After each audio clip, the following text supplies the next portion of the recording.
All right, so strap in, everybody, because we are going deep on something that, like, rewrote the history books, Trump's second inauguration.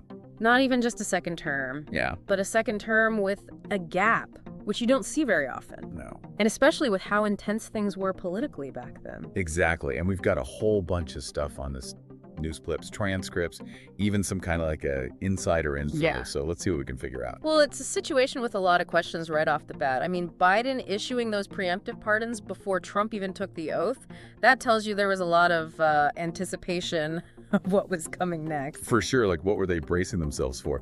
And think about this, the stage for all this drama was the Capitol Rotunda. Oh, wow. A place packed with history symbolism. We're talking Supreme Court justices, tech giants like Tim Cook, everybody was there. Yeah, and picking the rotunda for this wasn't just like a random choice. I mean, think about all the artwork there, those paintings of like the founding fathers. It's like they were trying to make a visual connection between Trump coming back and like restoring something that had been lost. Interesting. So we've got the stage set. Now, what about the main event? Trump's inaugural address. He had some real zingers in there. He did. Revolution of common sense, golden age of America, even manifest destiny into the stars. Like, you gotta admit, the guy can turn a phrase. Oh, he definitely has a way with words, and those phrases tap into powerful ideas about the economy, nationalism, things that really connected with a lot of people. Yeah. But the real test is how those big words translate into actual policies. And that's where it gets really interesting, because we have info about a ton of executive orders signed practically the second he took office, starting with pulling out of the Paris Climate Agreement, which kind of shocked the whole world. It did, and that move was something people had been speculating about. But when it happened, it really solidified a major shift in U.S. environmental policy. The global repercussions of that are still being debated. Some countries were for it, others were totally against it. Then there's immigration, which seemed to be at the top of his list. Trump reversed a bunch of Biden's policies, focusing hard on deportations and making border security even tighter. There was even talk about classifying some Mexican drug cartels as terrorist organizations, which is a whole other can of worms. Oh, yeah, that's a tactic with a lot of historical baggage and the potential to make things even worse. It makes you wonder how they would even use that designation, what it would mean legally, militarily, and how it would affect the already complicated relationship between the U.S. and Mexico. It's worth pointing out some experts think this might be connected to those pardons Biden issued before leaving office. Yeah, there was a lot of talk about whether Biden was trying to shield people from being prosecuted by the incoming Trump administration, particularly on immigration. Some were even worried about Trump going after people who had worked in the Biden White House. That level of concern really highlights the kind of political climate at the time. The fact that Trump got back in with just a tiny Republican majority in Congress that added another layer of complexity too. Definitely. There were still these deep divisions from the last election which set the stage for a potential gridlock or even worse, a more combative relationship between the different branches of government. And then on top of that tension, you throw in the pardons, Trump pardoning people involved in the January 6th Capitol riot that was like pouring gasoline on a fire. It was. The backlash was immediate and fierce. Nancy Pelosi called it an outrageous insult to our justice system, which a lot of people, especially on the left, agreed with. It raises questions about things like abuse of power, the rule of law, and whether this sets a dangerous example for future presidents. It's definitely clear we're not dealing with a typical second term here. This is uncharted territory, and everybody's trying to figure out how to handle it. Speaking of handling things, we do have some information about the main players in Trump's new crew. We've got to start with the VP, J.D. Vance. Vance is an interesting choice, for sure. He's pretty new to national politics, but his background as a venture capitalist and his focus on economic issues suggest he could be a major force in the administration. How much influence will he have on policy, and how will that shape Trump's decisions? These are the big questions people are asking. And then you have Melania Trump. She kept a pretty low profile during the campaign, but was front and center at the inauguration. What do you make of that? It definitely means something. Some see it as a show of support for her husband, maybe hinting at a more active role this time around. Others think it was a calculated move, staying in the public eye while keeping her options open. So Melania's keeping her cards close to her chest. All right, what about Donald Trump Jr.? He seems to be a lot more present this time around. Yeah, his influence seems to have grown a lot. He's a vocal defender of his father's policies and a key player in the whole Trump family business empire. This raises some concerns about potential conflicts of interest and how much sway he might have over policy decisions. And speaking of influence, our sources say that Elon Musk was practically a permanent fixture at the inauguration. There were even whispers about a possible government role for him. Musk is a fascinating wild card in all of this. He's a giant in the tech world, involved in everything from electric cars to space travel to social media. His potential involvement in the government raises all sorts of questions. How would he handle the regulations? Would he try to push policies that benefit his companies? And how would his often outspoken views on different issues play out on the political stage? Okay, so we've got a cast of characters that could rival a Shakespearean drama. We've got the setting the main players, and now we've got to figure out what the plot is. Where does this story even go from here? Yeah, that's the million-dollar question, isn't it? I think to even try to answer it, we need to look at some of the specific things Trump did right out of the gate. We've got all this info on executive orders and policy changes that hit like a hurricane. Okay, you're right. Let's get out the clouds for a minute and get down to the nitty-gritty. Right.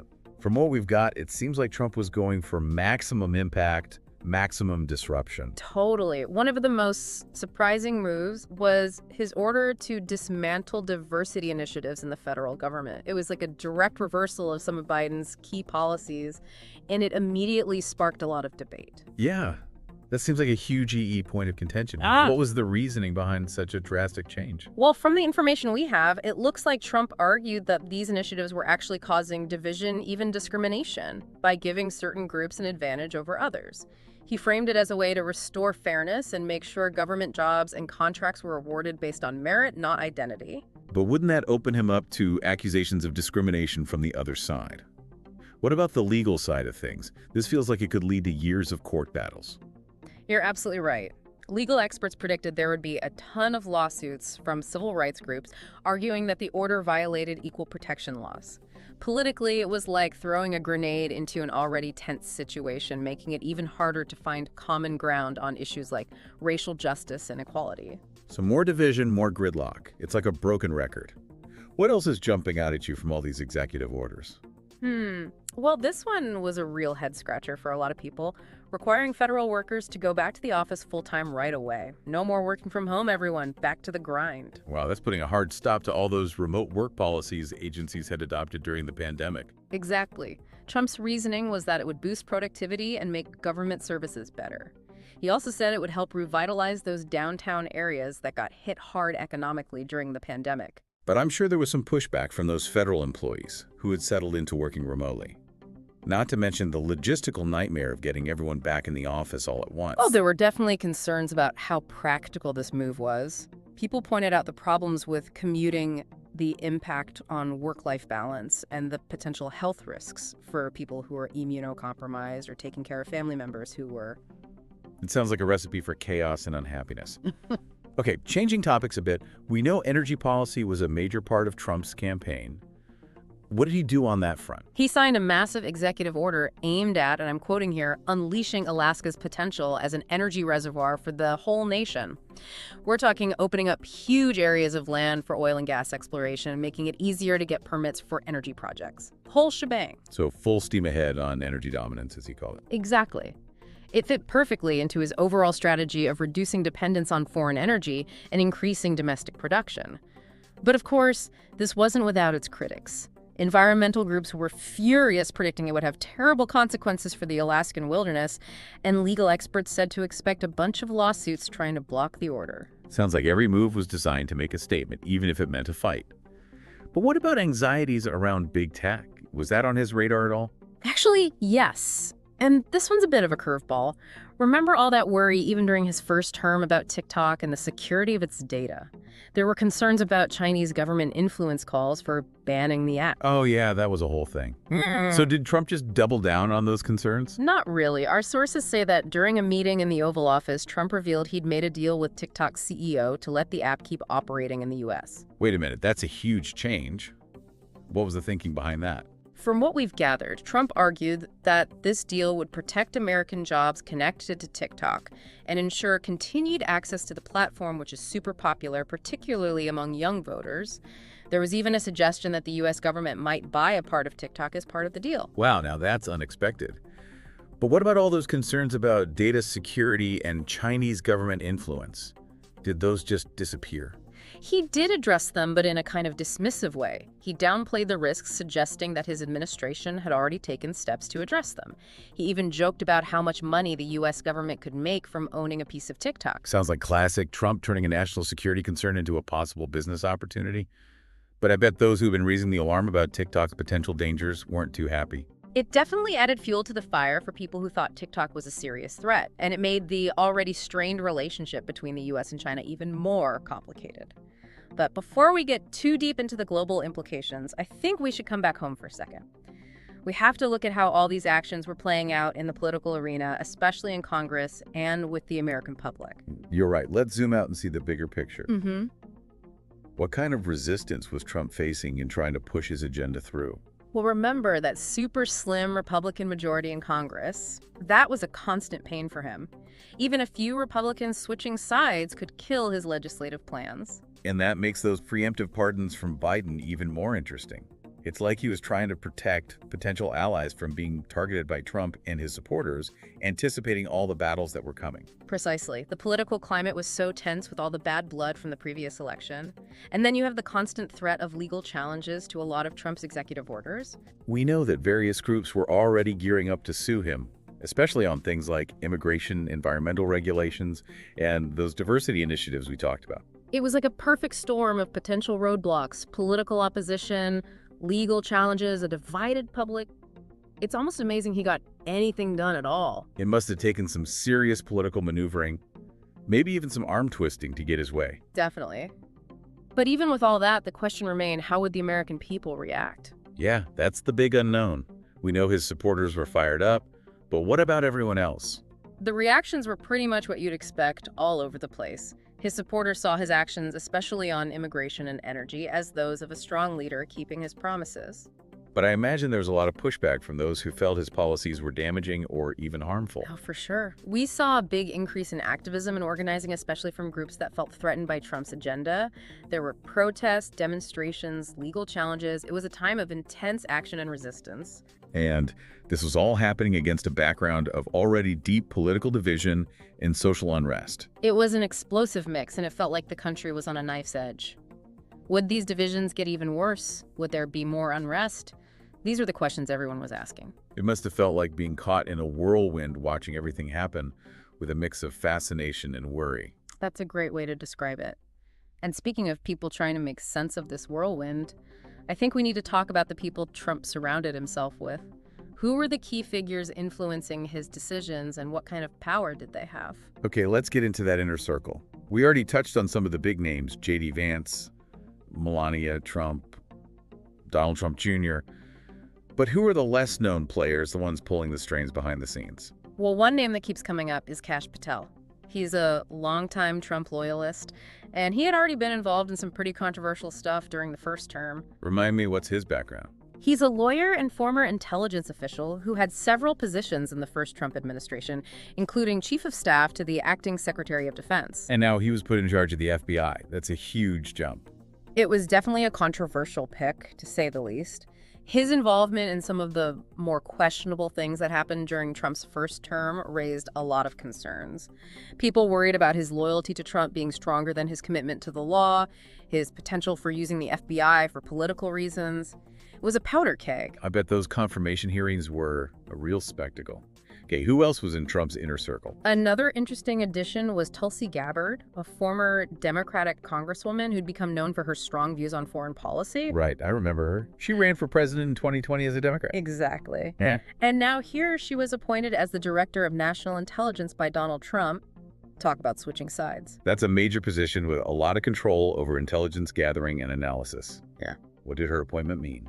Well, Gabbard had been very critical of the U.S. getting involved in conflicts overseas, so some people saw her appointment as a sign that Trump might be moving towards a more hands-off foreign policy. Others were skeptical, thinking it was more about appearances than substance, a way for Trump to seem bipartisan and soften his image. So it's like he was putting together a team of rivals, each with their own agenda and their own baggage. That's a perfect way to put it.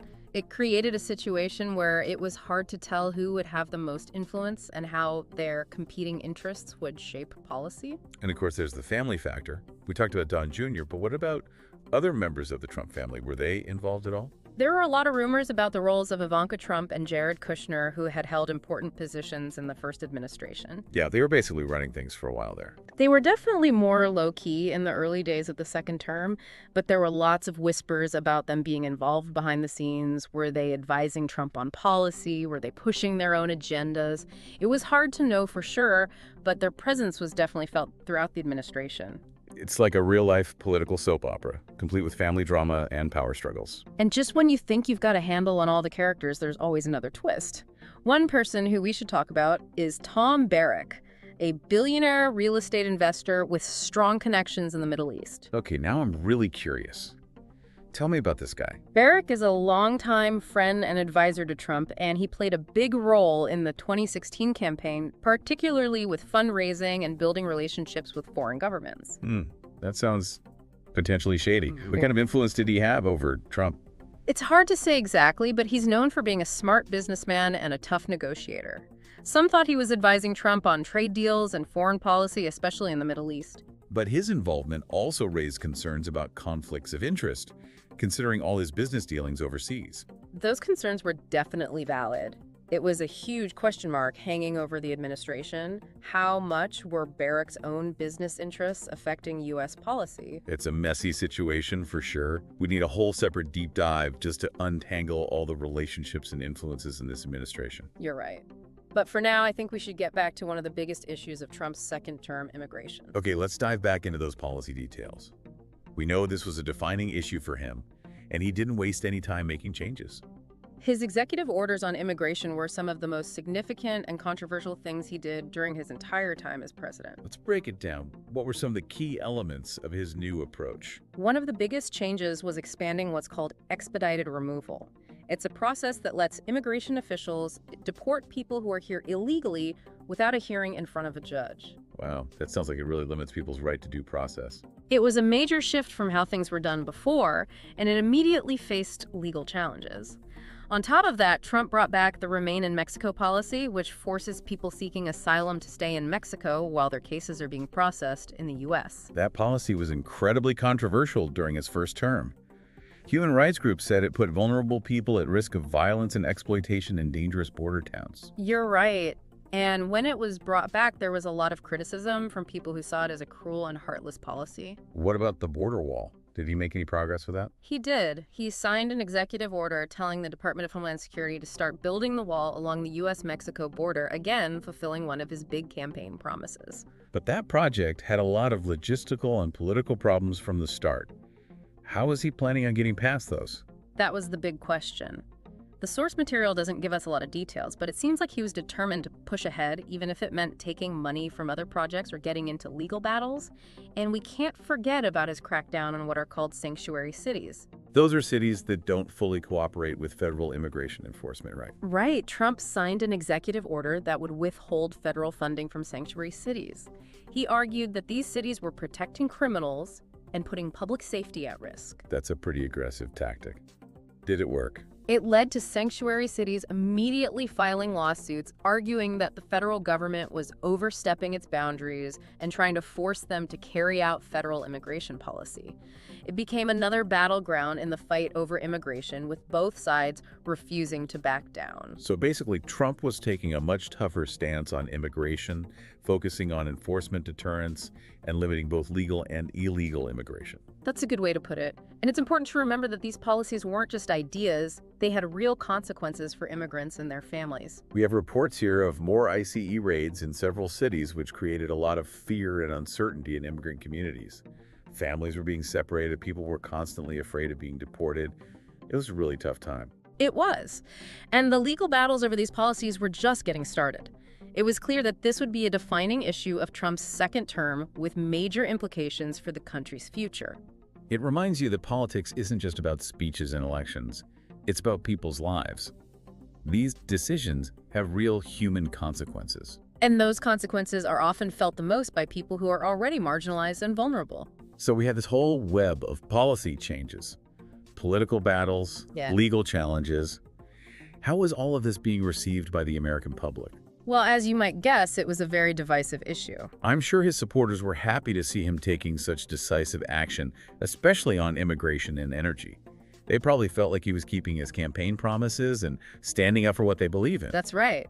His base was energized by what he was doing, and they felt like he was fighting for them, even if it meant going against the norm or challenging the status quo. But I bet there was a lot of anxiety and worry among those who didn't agree with his policies. Absolutely. We saw a surge in activism and organizing, especially from groups that felt threatened by Trump's agenda. There were protests, demonstrations, legal challenges.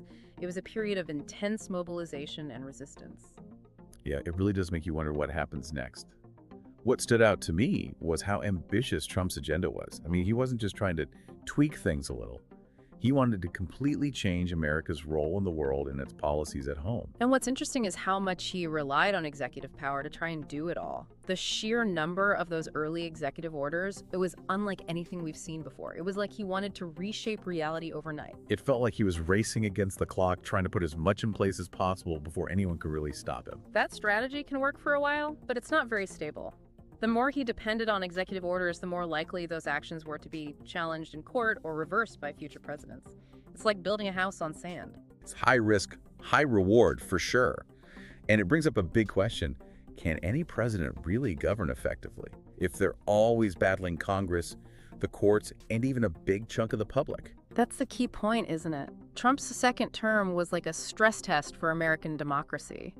Could the system handle that level of pressure from within, or would it break down? And with all the political maneuvering and legal battles going on, it's easy to forget about the human cost of these policies. You mentioned that earlier, and I think it's worth bringing up again. It's so important to remember that behind all the headlines, every court case, there are real people whose lives are being directly affected by these decisions. We're talking about families being separated at the border, federal employees worried about losing their jobs, communities dealing with the effects of relaxed environmental regulations.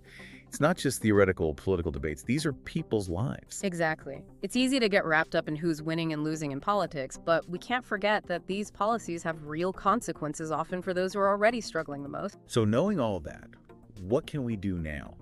What can we as citizens do to make our voices heard and work towards a better future? Well, first of all, I think we have to be smart about the information we consume. We're flooded with news and opinions from all sides, especially with social media these days. It's easy to get stuck in echo chambers where we just hear what we already believe. It's more important than ever to look for different viewpoints, to talk to people we disagree with in a respectful way, and to hold our leaders accountable no matter what party they belong to. And let's not forget about the power of getting involved in our own communities, supporting organizations that are working on the issues we care about, speaking up for positive change at the local level. Those actions can make a real difference. It's easy to feel powerless when faced with these huge challenges, but we all have a part to play in shaping the future. Maybe it's volunteering at a local food bank, organizing a community meeting, or even just having those tough conversations with friends and family. Every action, no matter how small, helps create the kind of world we want to live in. I couldn't agree more. We can't afford to be apathetic. Well, this deep dive into Trump's second inauguration has definitely given us a lot to think about. We've explored a really important moment in American history, one that is still shaping the political landscape today. We've looked at the intricacies of his policies, tried to understand the reasons behind them, and wrestled with their wide-ranging effects both here in the U.S. and around the world. As we wrap up, I think the main takeaway is this history isn't something that just happens to us. It's something we actively create through our decisions and actions. So let's choose to be informed, engaged, and involved in building the future. Let's choose to work towards a world that's more just fair and sustainable for everyone. That's a great way to end this. Thanks for joining us on this journey. And until next time, keep exploring, keep asking questions, and keep working for a better tomorrow.